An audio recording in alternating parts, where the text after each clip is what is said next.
好，俄乌消息，我们来看到泽伦斯基现在慌了，因为呢，他看到这个12兆美元来自于美俄的密约正式的曝光，我们赶快来看一看这个密约的内容。另外也关心今天在俄乌的一个最新的前线战场。好，现在因为呢，这个泽伦斯基他透露一个惊人消息，他特别做一个爆料说，美俄正在秘密的协商一个价值高达12兆美元的经济包裹方案。那这个包裹方案叫做德米崔耶夫包裹方案，意思就是做什么呢？要放宽接下来美国对于俄罗斯的这些制裁，并且美俄之间会达成一个比较长期的经济合作，代表的是呢，双方谈的不是停火这件事情而已了，是美俄接下来如何在战后来做一个分账表。那么来自于路透社也特别做报道，其实美乌在过去一段时间早就已经有许多针对于未来战事谈成的一些时间表，要求乌克兰必须做到哪一些的事情。那么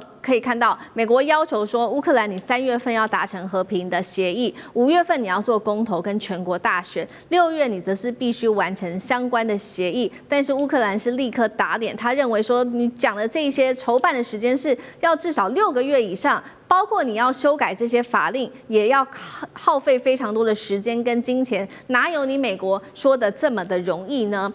所以节目一开始，我们也特别请教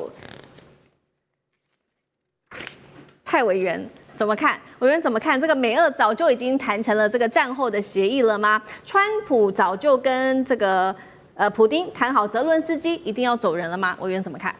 泽伦斯基迟早走人了。他不是弃子，也不是，他就是废弃物了。对美国来讲，真的是如此啊。那我们看看，他说要6个月的什么选举时程，日本几天啊？这个看着宣布结论选完了，对不对？好，这个都是一个说辞啊，一个说辞啊。你那个整个泽伦斯基啊，在抓那个征兵啊，那种征兵办公室在抓人的时候，效率也非常高啊。那怎么办？这个办不出来，很简单。他想拖嘛，他想拖，不想下台啊，因为下台现在命运未卜啊哈。至于所谓的德米崔耶夫包裹，德米崔耶夫是谁？德米崔耶是俄罗斯普丁的谈判代表，也是他主权基金的 CEO， 叫 Dmitriev 啊。然后他把它形容成这是他的包裹，然后把它说成12兆美元。这个12兆美元基本上讲的说，俄罗斯每一年贸易量有多少贸易量的制裁要取消。啊，那这个他也把它算成这个包裹，所以他讲的经济包裹方案，这个根本既也不是投资，也不是支付任何现金啊，所以把这个贸易额当做一个包裹方案，没什么，因为美国迟早是要解除俄罗斯的这些制裁的嘛，已经很明显的哦。那其他的就是要达成和平协议，他要他割让领土嘛，那这个对他来讲，他不想答应嘛，因为我一再讲过哈。对这个泽伦斯基来讲，他认为你反正俄罗斯有能力拿走领土啊，你有能力占领了，你现在有能力占领，干嘛要我同意呢？对，我同意变责任我谁挑嘛，这第一个问题就出来了嘛。那第二个啦，其实俄罗斯的逻辑刚好颠倒了，我已经占领了，我就是要你同意，所以两个人就僵住了哦。那这个是谈判的，那我想这个美国的策略是要叫他滚蛋，找一个新的人来签字啊，哦。这个李鸿章不签字，找王鸿章来签字，大概就是这个意思。我因为泽伦斯基哈，我只能这么讲了哈，他本来可以得到那个奥斯卡金像奖的啦，但是走到政治里面来才知道他是一个卢落脚。他以为政治上可以像写编剧一样天马行空的编故事，他错了，政治上是要讲实力的，一翻两瞪眼的。他最近不是讲了很多谎言吗？哎呦，我们乌军打到现在，我们只死55000个人，我不晓得在座有谁会相信他这种说法。好，然后他讲说，哦，俄罗斯死亡多少人，到现在还在讲谎话哦。当然有时候美国人配合他登他的说法，配合他说谎，但这经不起考验的啦，经不起考验。那冬天马上过去了，俄罗斯的这个战线要开始往前推了嘛？对，这个也是对川普很急的地方。对，川普不想说到时候完全是让俄罗斯以实力取胜，那你是欧美国家老脸往那边摆，那欧洲国家那边哦，这个如果说泽伦斯基是诈骗集团的首谋的话，欧洲国家就是车手。怎么说呢？整天讲说你去打我给你钱，到时候也没钱也没武器，那光让他一个人像傻蛋一样站在前面。但是最可怜的是乌克兰老百姓，他就是一个像被电信诈骗集团骗的人。哎呀，你要爱国啊，我们要打俄罗斯啊，而且我们一定会打赢啊！这个我们只要全部动员啊，美国给我们钱，给我们武器啊，那我们就能够打赢啊，等等。就像东方某小岛现在在演的剧嘛，一模一样。因为政治的跟军事上的实力一翻两瞪眼骗不了人。那以前他们就希望说，这场战争能够拖垮俄罗斯的经济。我第一个时间我就想，俄罗斯经济怎么可能打垮呢？那绝对不可能。你看过有一个沙特阿拉伯头上插着核子武器，你打得过他吗？这是很现实的问题吧。所以泽伦斯基再见，拜拜。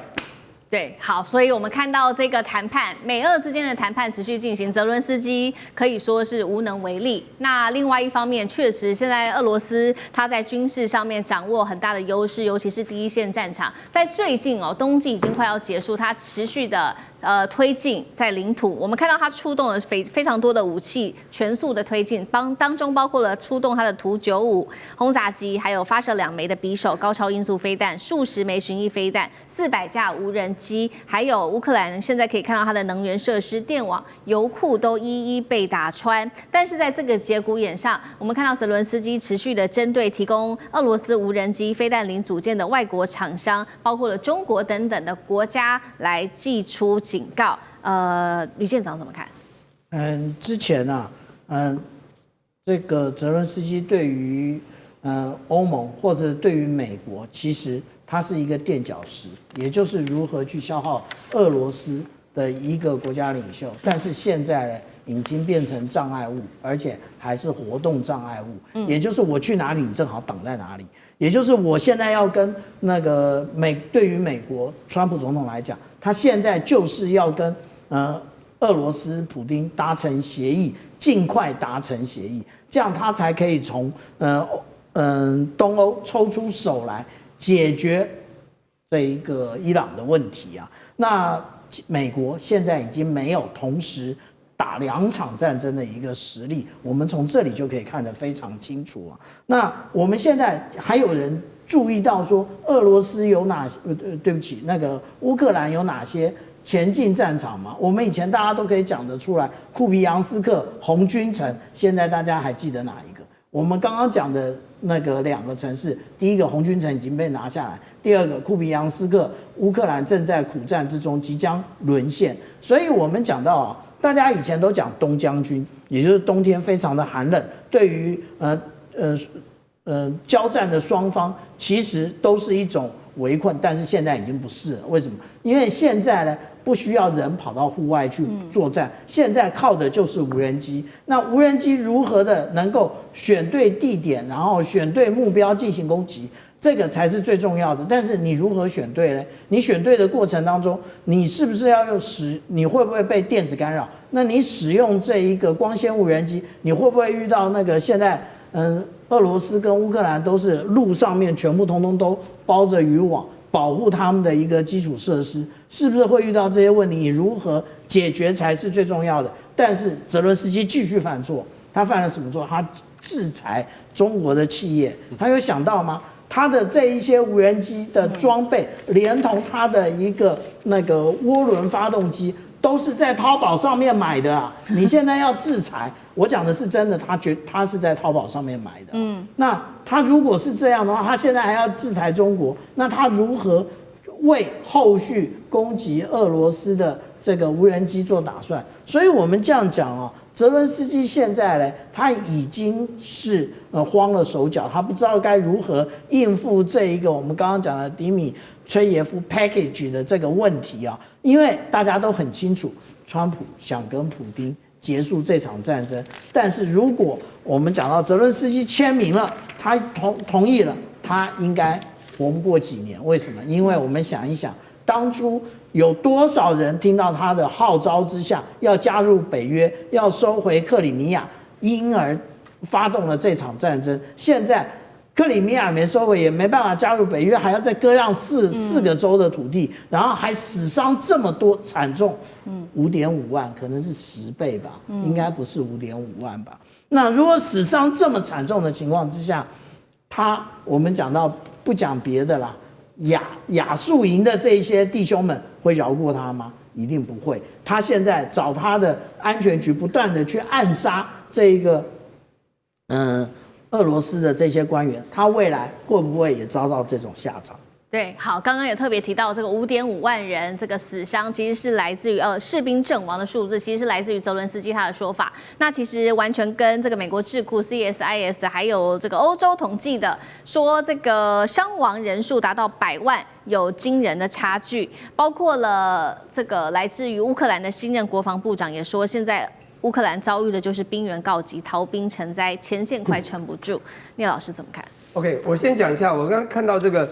因为讲这个密约，我是觉得蛮有趣的，非常清楚的，对美国的利益谁比较有利？当然是俄国，对不对？从普丁来看是另外一个普啊，不是从川普来看是另外一个普，叫普丁对他会比较有利。所以他任何跟乌克兰想叫他和谈之前，一定是先跟俄国谈，就跟28点协议在去年11月提出是一样的。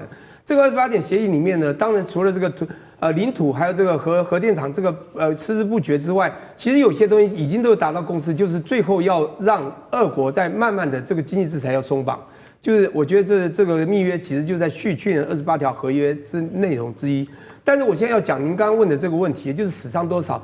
那您要我这个去分析到底是真是假，这不是一件容易的事。但是我可以这样讲，假设有一艘200人的渡轮，结果在这个海上那个遇到了风浪倒了，这垮了就沉到海里了。就找到了55具尸体，你告诉我说他总共只死了55个人，这个就很难去说是事实嘛，对不对？因为你如果去爬文，我们只能从文字上去看啊。现在分析的确是看起来俄国死了5.5万人，但乌克兰重点是他有20万人的逃兵。那么这些人到底生存与否，你不知道。当然，从这个角度又看，更可怕的是，我也收问到，乌克兰这次为了打仗，有200万人因为逃避征召跑掉了，你知道吗？遭通缉，我觉得是有趣的事情。所以乌克兰在现况之下，你要怎么去打？刚讲最后一个东西，就是刚才我们蔡委员讲的非常好，就他这个演员，你知道吗？演的有一点就是看错了这个方向啊，走到政治上去。而且我觉得最主要，他走错了舞台。你今天是这个阿诺施瓦辛格在加州当州长，再怎么样差，我跟你讲，美国就是有底气。川普那也算个扮演员，你知道吗？雷根不就是演员吗？也是一个三流角色演员，在美国也演得很好，因为舞台不一样。所以你在乌克兰再这样走下去，我们只能看说你只是这个舞台这个小丑在这个国家绕城绕局一直绕下去而已。好，谢谢聂老师。那我们休息一下，马上回来。地缘政治、美中之争、战略价值、强权崛起、小国生存。现在与未来洞悉事件走向，掌握世界脉动，全球观点尽在